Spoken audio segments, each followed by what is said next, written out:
And here we are, fast forward 24 years, and I'm still getting to do it and call it a profession. And people are paying me? Shoot, I would do this for some Chick-fil-A coupons. Enjoy yourself. Play the game the right way. There's eyes in the stands. You never know who's watching you. Kids gonna see how you're going about your business. Make it fun for them. All right, baseball is not boring. We've had a lot of people on the podcast who epitomize that, and that's the great thing about baseball, right? There's so many people that have this message, are at the top of the mountain in terms of screaming it, but there's very few people who actually is screaming it louder and with more authority and with more effectiveness than our next guest, and that's Brett Phillips, who I called Brett. In the book that coming out, we always have to promote the book here. Sorry, Of course. Yes. A damn near perfect game, reclaiming America's pastime. So we have in the book, we have excerpts for a lot of people talking about how they fell in love with baseball, why they love it. Rob Lowe and Mark Hoppus and a million players and everything else. But you're the one that we took and put with one chapter with the commissioner of baseball, right? Because I am dubbing you the commissioner of fun. That's what I phrased it in the book, and that's what I'll phrase it here. Brett Phillips, commissioner of fun. Man, what a heck of an introduction. I'm honored. I'm honored to be on the Baseball Isn't Boring podcast. You know my motto, baseball is fun. And man, thank you so much for putting me in your book. I'm looking forward to reading it, hearing what everyone has to say. And yeah, thanks for having me. Well, I tell you this, and we should say that you were at the forefront of this whole message with the Baseball is Fun campaign. You can get the Baseballs and Fun merchandise. Give me the website again to go to, Brett. It's baseballisfun35.com. Perfect. Yeah, thank you. Yeah, oh, absolutely. Listen, and like you said, we're all part of the same team. And I talked about Brett. I had never met you before, and you were so generous with your time. I remember that day at Fenway in the clubhouse talking about this stuff, and we just talked about this topic, right? Baseball being fun. What's wrong with baseball? What's good about baseball? All of that, and it's one thing to sort of have the T-shirts and have the website and have the image, but I can tell everybody sitting down with you, Brett, I mean, this is a passion project. I mean, it is no lie. Like you and I were sitting there and I'm like, oh my goodness, this is so awesome. Which is, by the way, why I ran out immediately and said, listen, we got to put this guy, I know Rob Manfred has the title. This guy should be commissioner. This guy, Brett Phillips, should be commissioner. Man, well, you hit the nail on the head with the passionate part.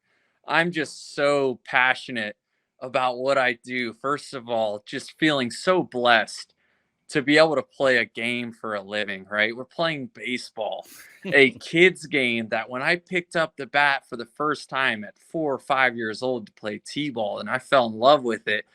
And here we are, fast forward 24 years, and I'm still getting to do it and call it a profession.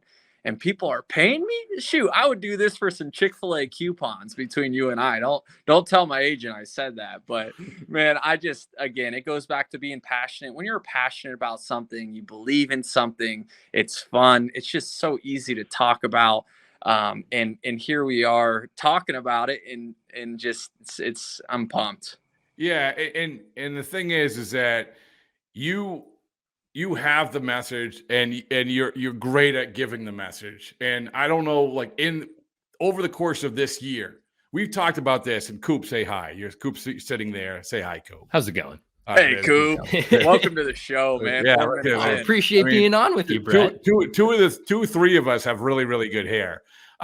So I will say this, and Coop knows this, that this year, since we started sort of the whole Baseballs and Boring with Joe back in January, we look back at that. We look back at this year, Brett, and it feels like that people are finally starting to get this message. I don't know if you feel like that way. We had on a guy from Savannah Bananas, Zach Frangillo, on the other day. We had on Rob Friedman, a pitching ninja. We know like what he does. And it feels like this year, maybe more than the previous years, that people are finally starting to get the message that Brett Phillips has been trying to tell people. Really, I'm not just saying it, that you've been trying to tell people and exhibit for the last couple of years. Yeah, when you look to your left and you look to your right in the clubhouse and going through the minor leagues especially, I think you see guys putting way too much pressure on themselves to be someone that they're not. And what I mean by that is most baseball players, they have great personalities. You get in a room with 5 or 6 of them in a setting where they feel comfortable, you're going to get the most out of them. And for me, I've always been a guy of what you see is what you get. Now, whenever that might have started coming into play, whether that was in the 70s or 80s or 90s, however, whatever direction baseball was headed with, okay, we're going to be super professional and this is the line in the sand. And if you cross it, then you're not a baseball pro. You're not a pro, right? You're not a dude. And I'm looking around and I'm just like, man, these guys would be performing way better. They would be way happier. Maybe we can minimize on the vices that guys are, doing and using, and they would not be as, I guess, hard on themselves is what I'm getting at. And I recognize that. I've recognized that my whole life when it comes to playing baseball. You talk to my little league coach, Ira Berman, and he's going to say I was the only kid ever that struck out and ran back to the dugout with a smile on my face. I was the only kid that he ever saw do that. And that's just kind of how I've always lived my life, but B, how I wanted to play baseball and live out my baseball career in a way of, I'm just going to enjoy myself. I'm blessed to be here, regardless of good or bad. I'm going to keep my head up. I'm going to work hard. And of course, I'm going to be professional, right? I never want to disrespect someone, but my message to guys around me is, hey, I know who you are as a person. When I see you out there, that's not you. Be yourself. Enjoy yourself, right? This is such a small window of opportunity in your life. Do you want to look yourself in the mirror 10 years from now and say, man, I wish I would have had a little more fun, right? Just a little more. And I'm like, no, I'm enjoying this. I'm getting to go on plane rides to cities I've never been to. I'm playing in front of 20, 30,000 fans, right? Like, screw the pressure. Screw, me putting so much extra, getting so tense about things. I'm going to be myself. And, it's really cool, Rob, that you recognize me as having fun and being at the top of your list. But at the end of the day, I'm just being myself. I'm just enjoying it. But have you had to turn to guys and say that, like, flat out? Said, hey, listen, dude, it's okay. It's okay. Like, we talked about a small example was actually when Joe was on a couple of weeks ago when we're going through the playoffs and they're doing the in-game interviews. And he's like, yeah, like, finally, like, you aren't getting the side eye from guys in the dugout. They're like understanding this is an important part of the equation. Have you had to, like, pull guys aside and say, not necessarily, hey, go have fun, come on? I haven't gotten there yet, and I think that comes with leadership and experience and being more of a veteran. Another thing too we value, rightfully so, is performance. But what comes with performance, I feel like, is more of a voice, and I wish it was a little different. But I think I'll be able to get there with guys. I want to be more of a lead by example as opposed to lead by my voice. Like, I think coming up, guys may have, the veteran guys, they might have looked at me and said, there's a screw loose with that Phillips dude, right? But in reality, it's just me enjoying myself, having fun. And that just, I see a lot of that in them at times, but not during times that they need to be showing it. So I have not had that conversation with anyone, unfortunately. But by leading by example, so it wasn't an MVP award or anything, but you got your own Topps card because of, a moment that you had in game, and then also celebrating it with the tagline like baseball is fun. I mean, do you look at that as like, okay, that's progress. Like this game is heading in even though it's like a Topps card, and not to belittle Topps, because I mean, I got mine love Topps. Like, scattered across like the top of my desk right now. But it's showing where the game is going, I think. Yeah, I hope guys don't feel like I hope guys look at me and say, Phillips, in the past, maybe people would say he's embarrassing himself, but I want guys to get over that. I'm really just enjoying. This is the inner kid coming out of me. I'm flying like an airplane around the field in the World Series. Like, that's not embarrassing. That's fun. I'm enjoying myself. So I hope guys can look at that and be like, this is how I want them to show how they have fun more. I want them and not feel embarrassed by doing so, because it's not. It is, but fans, they want a genuine, they want to connect with people who are authentically themselves without apology. People gravitate towards genuine, organic, and I think we're starting to get away from the scripted interviews of, I had a great game. I was looking for a good pitch to hit and I squared it up, right? Like, that is the professional scripted interviews that we're getting away from slowly, and it's adding more value and entertainment to the fans' experience, which is ultimately, at the end of the day, what we're trying to do. Is it so? I remember, and correct me if I'm wrong, I think you told the story about how you used to wear your baseball uniform underneath your church clothes, right? Correct? Yep. Yeah, great story. But I think that sort of epitomizes a great example of how we all remember baseball when we're of that age. Unless you did that again today, I don't know. No. But yeah, you should do it just for fun. So, but to go from there to, like, let's say this offseason, is it harder and harder to when you're playing, great, but there's a lot of times you're not playing, and that there's a lot of business within that. Is that hard to go through for you? Does it become harder and harder as you get older? That's a great question, and a lot of it comes from perspective, right? When this was the hardest year by far of my career, statistically, I was the worst. I went through some seriously bad slumps. I went through like an 0 for 32 one stretch. I went for a 1 for 34 one stretch. I got DFA'd twice, right? And that's tough. That's a storm in my baseball career that I had to navigate through. But at the end of the day, perspective, right? And little Chloe, you guys saw that story with a 9-year-old girl battling cancer for the second time in her life, right? She shows up every single day with a beautiful smile on her face, good energy, and she's just happy. She's just happy to be, love life. And I go back to my career this year when things were going south, and everyone on Twitter is saying, golly, you suck.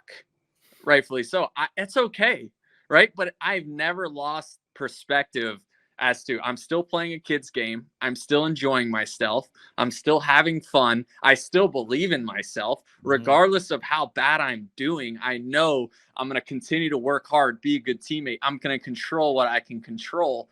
And at the end of the day, let the rest settle itself, iron itself out. Well, anytime anyone says anything on Twitter, you see anything, you know what you do?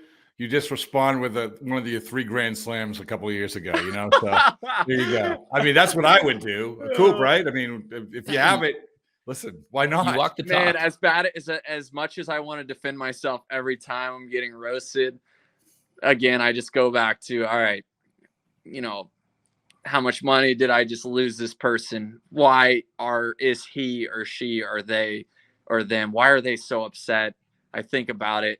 Sitting on their couch and they're just miserable. And then I look at my life and I'm just like, man, I'm happy. I'm really enjoying myself. There's no reason to enable that person. Listen, I know you're happy because, and I don't know why you did it. You dress up as a bottle of ranch dressing for Halloween, and you're why. So I am totally going off. I was on this train. I was going to ask you about social media, then I was going to ask about this, but you made me remember a very important question. Why did you dress up as a bottle of ranch dressing at Halloween, and your wife dressed up as a pizza? That's the most important question you've asked. Yes, of course. They don't listen. They don't call me Ranchy for no reason, Rob. Okay. I'm a huge ranch dressing connoisseur. Love me some ranch dressing. I've collaborated with Hidden Valley.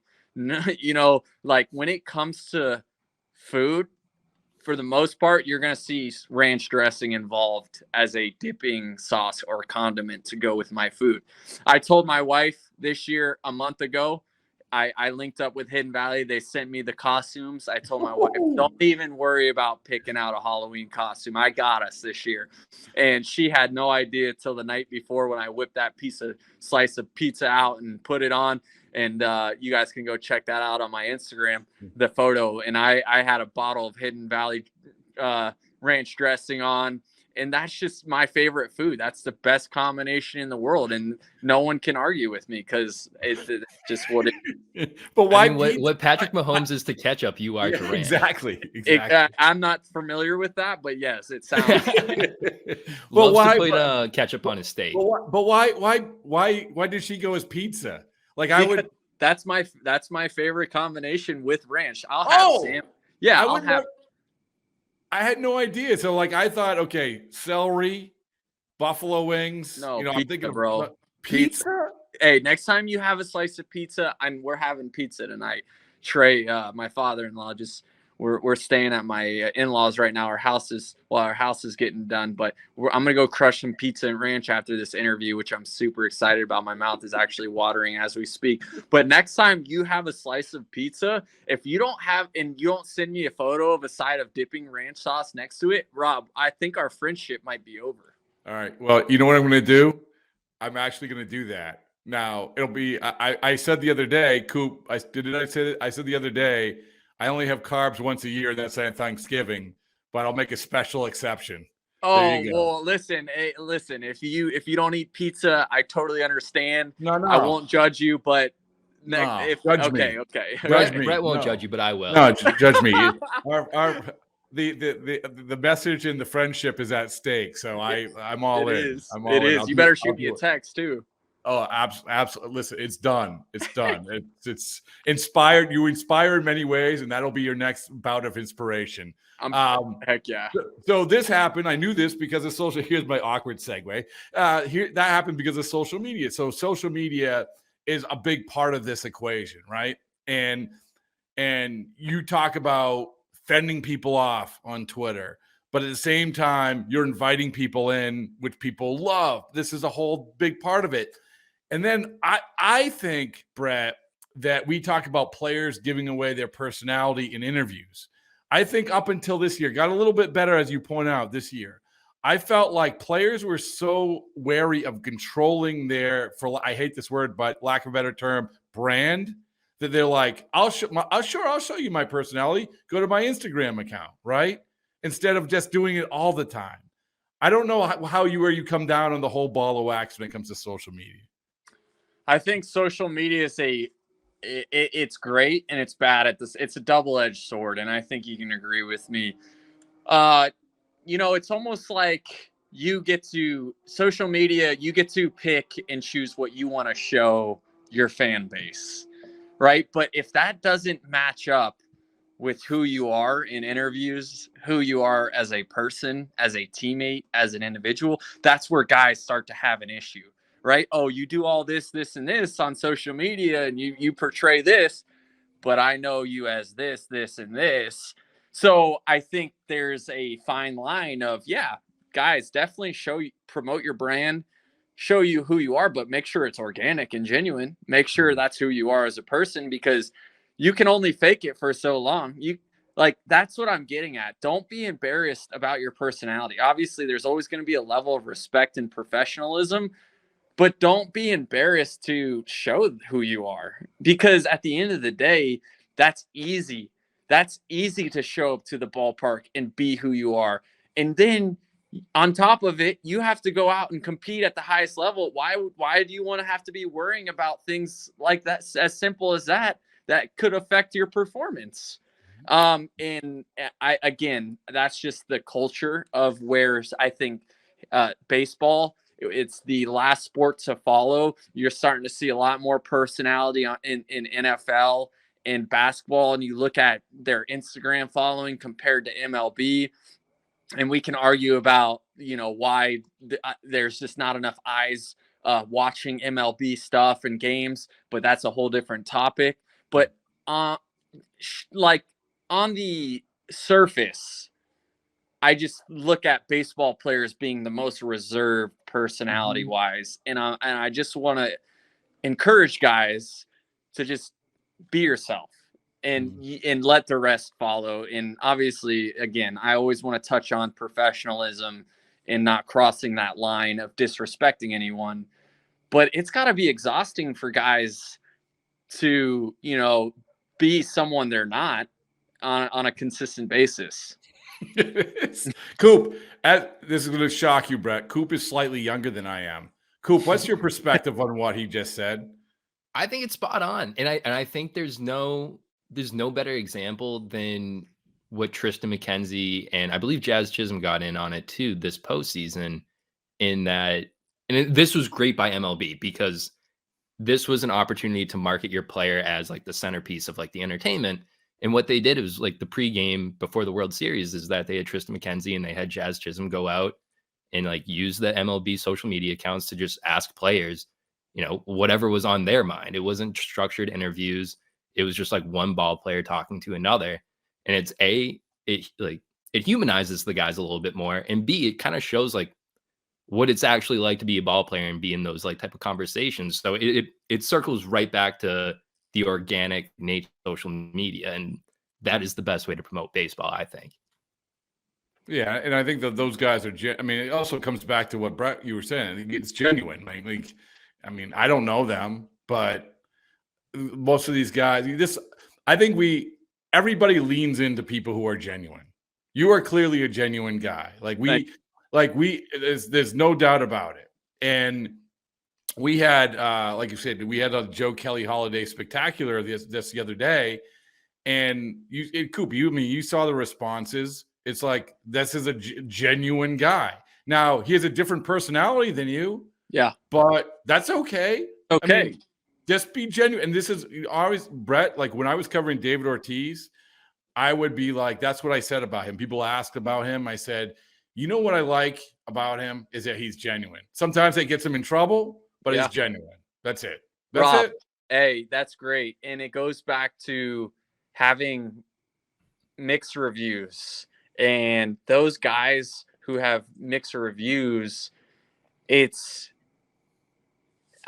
it's just really tough to know what you're getting on a daily basis from them, right? One day they could be super bubbly and super cool, and then you go up to see them a week later, the same and it's just a whole different encounter, and you're just like, right? Like if you're gonna be a certain way, be it all the time, so you know what to expect.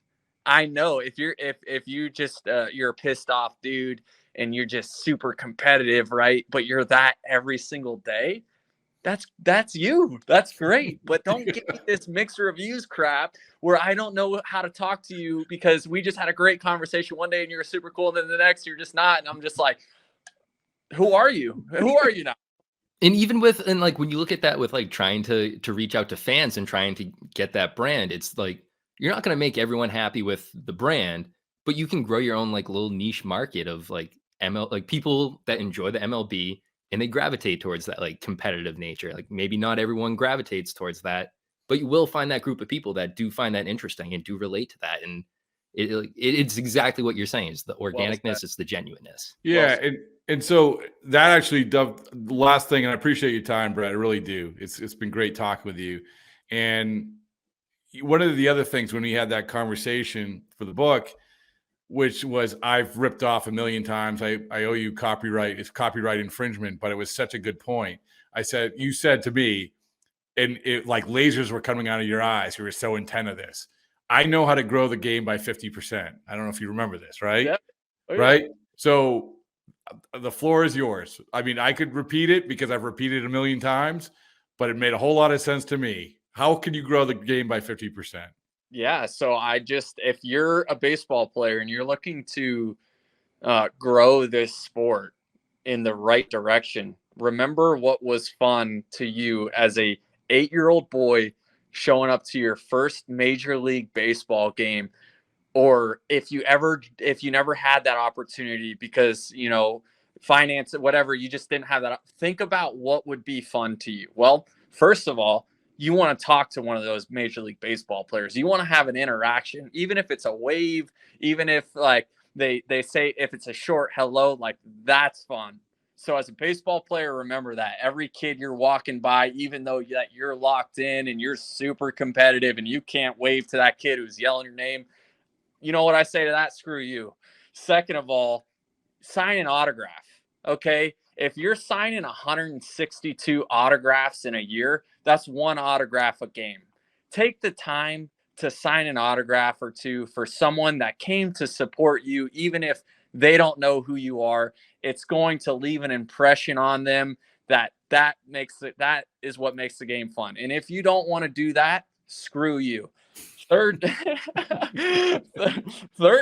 thing is have fun. Enjoy yourself. I forget what I maximized on this or what I said to you, Rob, but enjoy yourself. Play the game the right way. There's eyes in the stands. You never know who's watching you.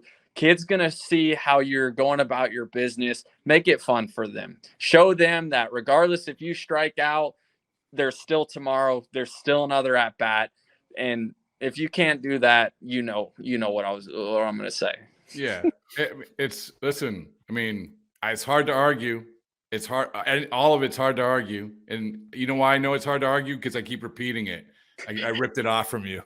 So no, I always give you credit.